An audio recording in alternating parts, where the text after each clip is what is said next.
She fell in love with a pill that could take away all her pain, yeah.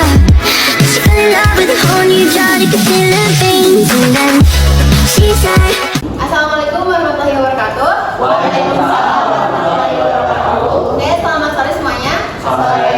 Dari yang sudah ditugaskan kepada kita tentang sejarah mengenai sistem pemerintahan dan parlementer. Nah, sebelumnya aku Alis Alan Fauzia sebagai koordinator. Di samping Saya Kawai. Saya Rizky Cahaya Saputra. Saya Muhammad Akbar. Saya Ridwan. saya Nabila Omarela, saya Lulu Azrina, dan saya Siti Fatin Farawin. Sebelum ke materi inti nih, basicnya nih, sistem pemerintahan parlementer itu ada yang tahu nggak apa pengertiannya atau apa perbedaannya dari sistem presidensial yang dilakukan di Indonesia saat ini? Introduksi. Jadi, sistem parlementer adalah sistem di mana parlemen yang berkuasa di atas kepala negara. Ada lagi? Jadi bertanya, kenapa sistem parlemen bisa lebih di atas kepala? Jawabannya karena di sistem parlemen, si kepala negara yang dipilih oleh parlemen, bukan kepala negara yang memilih parlemen. Singkatnya kayak gitu. Ada lagi nggak teman mengenai perbedaan dari presidensial sama parlementer? Izin menjawab, sistem parlementer juga memainkan peran untuk membentuk sebuah negara seperti itu. Ada lagi? Instruksi ini bertanya, kenapa Indonesia memilih sistem pemerintahan presidensial daripada parlementer? Ada yang bisa jawab? Sebenarnya saya ingin menjawab, ada beberapa faktor yang membuat Indonesia memilih sistem presidensial daripada sistem parlementer. Dikarenakan masa penjajahan Belanda menerapkan sistem monarki absolut, ya, di mana kekuasaan terhadap raja dan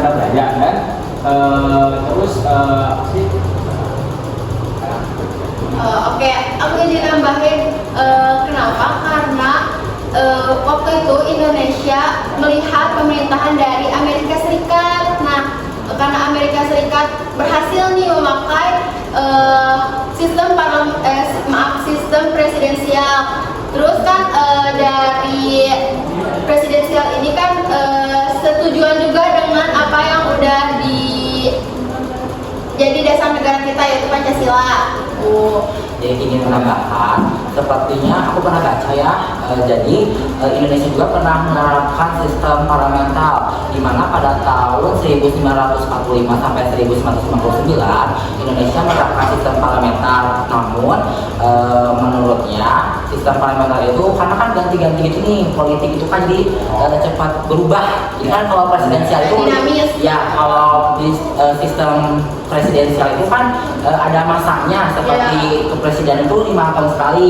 Apabila parlementer itu bisa berubah kapan saja sesuai parlemen gitu. Jadi nambahkan. Jadi kalau misalnya parlementer ini gimana dukungan dari parlemen gini kan? Di sini disebutkan kalau misalnya parlemen ini lebih tinggi dari kepala pemerintahan atau perdana menteri, karena kan sistem pemerintahan parlementer ini diketuai oleh perdana menteri, tapi perdana menteri ini dipilih oleh parlemen. Nah, jadi si perdana menteri harus bagaimana caranya harus bisa mempertahankan dukungan dari parlemen. Jadi tidak menentu gini mau 5 tahun, mau 2 tahun, mau 1 tahun, itu gimana cara perdana menteri mempertahankan dukungan parlemen terhadap dia. Jadi itu kayak seperti dia teh gimana cara kerjanya, misalnya kalau kerjanya baik mungkin parlemennya lebih mendukung. Kan parlemen itu wakil dari rakyat, karena kan kalau misalnya di Indonesia presidensial itu presiden dipilih secara langsung oleh rakyat, sedangkan kalau di sistem pemerintahan parlementer yang dipilih secara umum atau demokratis oleh rakyat itu adalah parlemen itu sendiri. Nah, parlemen ini kemudian yang memilih perdana menteri sebagai kepala pemerintahan. Itu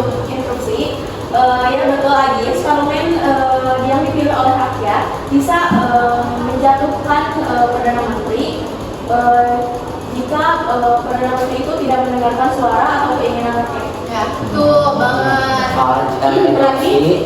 Interupsi. Jadi kalau si perdana menteri tidak responsif terhadap keinginan rakyat, bisa dijatuhkan oleh parlemen si perdana menteri itu, seperti itu. Betul, Bapak. Interupsi. Gimana kalau si antara perdana menteri dengan si kepala negara itu ada sebuah konflik itu dari mulai individu atau masalah pribadi atau kayak gimana yang mungkin bisa memicu konflik di negara tersebut gitu. Nah, aku izin jawab ya. Dari yang aku baca, kalau misalnya terjadi konflik antara perdana menteri atau dengan parlemen atau kabinetnya, maka pemerintahan itu akan jatuh. Sehingga kayak tadi yang aku bilang, kalau si sistem pemerintahan ini tidak menentu mau itu berapa tahun pun, tergantung parlemen yang menyetujuinya atau yang bergerak terhadap perdana menteri. Nah mungkin itu kayaknya alasan Indonesia nggak menganut sistem parlementer karena memang di Indonesia kayak nggak sesuai dengan sistem demokrasi dan keinginan merdeka kita mungkin. Instruksi kekurangannya yaitu kurang efisien dalam mengatasi krisis, terus bisa menimbulkan kerusuhan, pemerintah yang tidak stabil. Ya, betul ya. Jadi itu alasan kenapa di Indonesia lebih mengutamakan atau lebih memilih sistem pemerintahan presidensial dan parlementer. Tadi kan disebutkan kekurangannya, mungkin kalau dari segi kelebihan ada yang bisa diunggulkan dari sistem parlementer. Iya benar. Karena kan dari yang aku tahu ya, Inggris, Jerman, Kanada itu negara maju dengan menggunakan sistem parlementer. Kenapa kita tidak menerapkannya? Mungkin yang kelebihan dari sistem parlementer itu, jadi si suara rakyat itu tidak didengar, jadi si parlemen itu bisa menjatuhkan langsung perdana menteri. Jadi jadi kadang si suatu negara itu begitu, karena biasanya si suara rakyat kalau tidak didengar, langsung si perdana menteri itu diputuskan oleh parlemen. Jadi lebih ke fleksibilitas. Ya, betul. Tapi menurut aku juga ya sistem parlementer kayak kurang efisien nanti karena mungkin di parlemen itu ada sikap mendominasi, jadi ada minoritas. Iya benar. Dominalitas mungkinnya dari situ kita kan walaupun sistem parlementer itu kelihatannya kayak wah ingin banget rakyat nih, ingin suara kan tidak mungkin memicu atau tidak mungkin tidak memunculkan sifat dominasi dari anggota-anggota tertentu kayak mungkin sistem dinasti mungkin kayak Kenapa? Tadi kan yang disebutkan sama Fatima, kenapa ada sistem apa? parlementer mungkin Terakhir Dinasti. ya, kenapa ada sistem itu? Itu mah mungkin kan Indonesia mungkin dengan adanya sistem dinasti itu kayak pajak-pajak gitu. Jadi tidak melihat dari sisi objektifnya, akan tetapi melihatnya dari sisi dia teman dekat ataupun dia keluarga atau dia kerabat atau kayak Oh, jadi gimana. misalkan kalau sistem parlemennya kalau mungkin di sistem parlemen itu saudara-saudara bisa misalkan, nah itu kan bisa kompromi dia mungkin Ya. ditaati negara. Jadi itu kekurangan dari sistem parlementer. Sebenarnya mah bisa-bisa aja, cuman kan kita lihat nih dari sekarang kan partai politik di Indonesia tuh banyak banget. Ya bisa jadi. Nah, terus kan kalau dari yang aku baca ya, parlemen ini tuh kayak perumpamaannya kayak partai politik. Nah, jadi misalnya dalam suatu sidang parlemen ada partai A, partai B, partai C. Misalnya partai A lebih mendominasi 55 kursi. Nah, si perdana menteri otomatis akan jadi ketua dari partai A ini yang mendominasi ini akan dijadikan kandidat perdana menteri.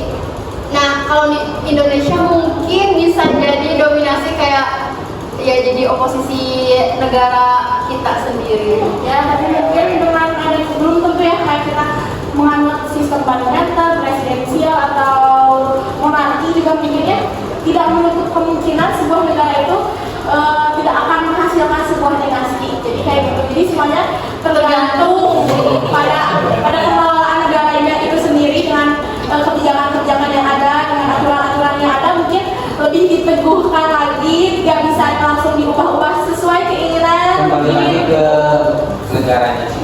Ya. Jadi untuk sekarang mungkinnya lebih baik Indonesia itu lebih memperbaiki pemerintahan yang merupakan sistem pemerintahan presidensial daripada mengubah menjadi ke sistem pemerintahan yang lain gitu ya. Meskipun sistem parlementer itu lebih bagus daripada presidensial, jadi kita itu lebih memperbaiki sistem presidensial. Karena sebenarnya mau sistem pemerintahan kayak gimana pun itu tergantung kepada kepribadian masing-masing atau pemimpin suatu negara. Jadi mungkin buat pesan-pesan ya buat kayak kita gitu, mungkin kita bisa menjadi jadi generasi yang lebih baik, lebih emas mungkin bagi Indonesia gitu, dengan tidak mengubah kebudayaan, tradisi maupun apapun itu yang sudah ada di Indonesia, dengan cara memperbaiki tanamkan sikap jujur juga, memperbaiki dari hal-hal yang sudah dari belakang untuk menjadi lebih baik. Ya, jangan boleh egois juga ya. Demokratis. Karena biar kita juga saling mengutarakan antara pendapat dan pendapat gitu ya, biar bisa menyatukan pendapat kita. Jadi sesuatu yang mungkin menjadi emas gitu ya, yang akan mendatang gitu. Ya, apa? Tadi menyatukan atau lebih ke bisa apa sih namanya? Bisa Menyatukan gitu. ya misalnya saran misalnya dari berbagai pendapat mungkin Dari rakyat atau enggak? kenapa mending parlementer itu kan lebih Ingin menjawab, soalnya kan kita sudah memakai sistem presidensial daripada kita menggunakan sistem yang baru atau sistem yang tadi disebutkan parlemental. Jadi kita lebih baik memperbaiki yang seperti tadi Adi bilang. Jadi kita memperbaiki saja sistem kepresidensialan kita, Karena sebenarnya ya kalau aku lihat sejarah Indonesia sekitar kalau nggak salah sekitar 1945 itu Indonesia sempat nyoba nih sistem pemerintahan parlementer tapi ternyata tidak berhasil karena apa ya? Ya ternyata Indonesia lebih butuh hal-hal yang lebih demokratis kayak kan kalau presidensial itu apa ya yang tertinggi itu rakyatnya sendiri gini tanpa perwakilan. Tapi menurut aku juga dengan Indonesia menggunakan presidensial dengan sistem parlementer juga tidak akan membuat Indonesia lebih baik, mungkin nanti akan membuat kebingungan juga bagi masyarakat, bagi rakyat juga, bagi sebagian orang gitu kan. Jadi beradaptasi dulu dengan sistem demokrasinya kayak gimana, harus mengenal dulu kayak gimana. Sedangkan dengan sistem presidensial aja rakyat Indonesia masih kayak enggan untuk menyuarakan aspirasi dia sendiri, padahal kita sudah memegang teguh kepresidenan dengan dengan demokrasi suara rakyat lebih tinggi gitu. Tapi kan tapi tidak menutup kemungkinan bahwa rakyat masih ada yang awal mungkin ya untuk mengenal sistem pemerintahan maupun sistem-sistem yang ada di negara ini kayak gitu. Terus kan tadi disebutin juga kalau misalnya si sistem parlementer ini bisa menghambat suatu keputusan kebijakan. Kan kalau misalnya perdana menteri kan harus meminta persetujuan juga dari parlemen. Nah itu membutuhkan waktu yang cukup lama. Jadi ya Terus bakal menguras banyak sekali uang mungkinnya untuk mengubah sistem pemerintahan juga, jadi gak akan langsung jadi gak akan gitu ya. Belum juga banyak demo-demo ya sekarang. Kalau sistem pemerintahan juga mungkin para mahasiswa, mungkin nanti remaja mungkin ya nanti ikut mengaspirasikan suaranya. ada yang setuju ada yang tidak setuju. Tapi juga ada perbedaan lah. Iya, maksudnya perbedaan ideologi mungkin yang nanti dikatakan. Cukup atau masih ada lagi? Sekarang ada yang bilang aja sih. Oke, mungkin cukup aja ya pembahasan kita kali ini. Seru ya. Ya. Oke, kesimpulannya itu kenapa Indonesia lebih memilih presidensial, karena menurut para tokoh pendiri bangsa waktu zaman penjajahan itu, presidensial lebih demokratis dan melihat kondisi Indonesia waktu itu, presidensial lebih cocok untuk digunakan di Indonesia karena sejatinya beberapa sistem pemerintahan manapun memiliki kekurangan dan kelebihannya masing-masing. Nah, kita sebagai pelajar generasi emas yang akan datang, sudah sepatutnya kita menanamkan dalam diri kita sikap yang jujur, sikap yang tanggung jawab, dan amanah terhadap hal yang telah diberikan orang lain kepada kita. Mungkin cukup sekian ya yang sudah kita bahas.